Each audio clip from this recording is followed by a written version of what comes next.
Hi everyone, it's Lisa. Let's talk about client acceptance. So basically, it is deciding whether we want to work with a client or continue working with one. It might sound simple, but it's actually a big deal in auditing. We need to think about a few key things. Client integrity. Basically, are they trustworthy? Business risks. Could working with them cause us problems down the line? And independence. Can we stay completely objective and professional? This step isn't just a formality. It's the auditor's way of saying, we're serious about doing the right thing. Now that we've decided whether to accept a client, the next step is establishing the terms of engagement. Think of this as setting the ground rules for the audit. It makes sure both auditors and clients are on the same page about responsibilities, the scope of work, and timelines. It's our way of saying, here's what we're doing, how we're doing it, and when it will be done, so there are no surprises later. Clear expectations equals smooth audit process. Let's dive into ethical compliance. This is a huge deal for auditors. Following ethical requirements ensures we maintain independence, protect confidentiality, and apply professional skepticism in everything we do. Basically, it's the foundation for trustworthy audit outcomes.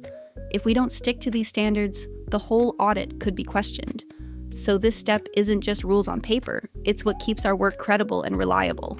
Next up is understanding the client's business. In other words, getting to know who your client is and how they operate.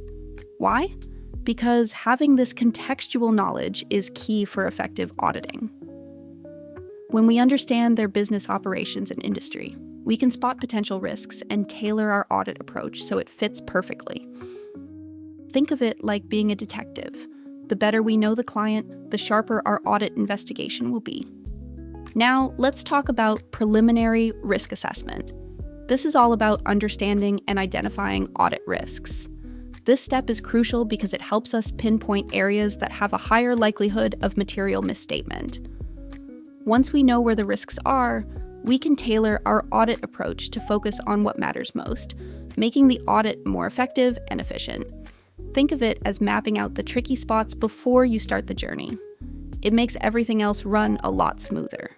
Moving on to planning the audit, which is all about organizing resources and procedures effectively.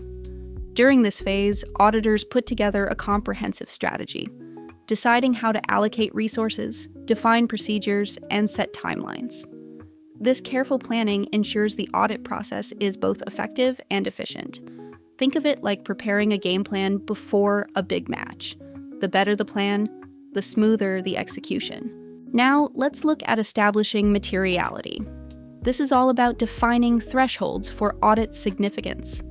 Setting materiality levels is crucial because it tells us what really matters to the users of the financial statements.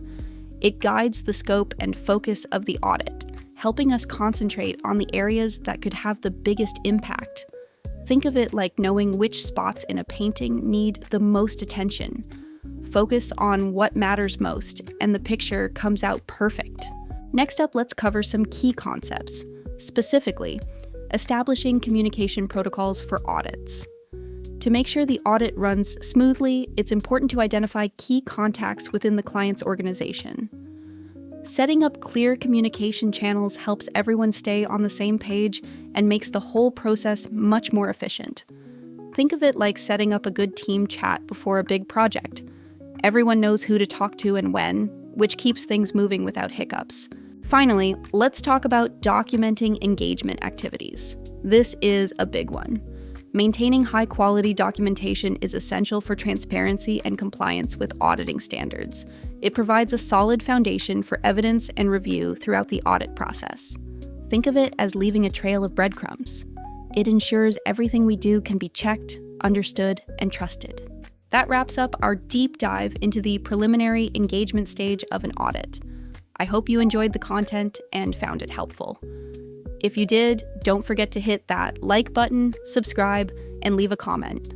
I'd love to hear your thoughts or any questions you have. Remember, accounting isn't just numbers, it's a story. Until next time, keep learning, stay curious, and I'll see you in the next video.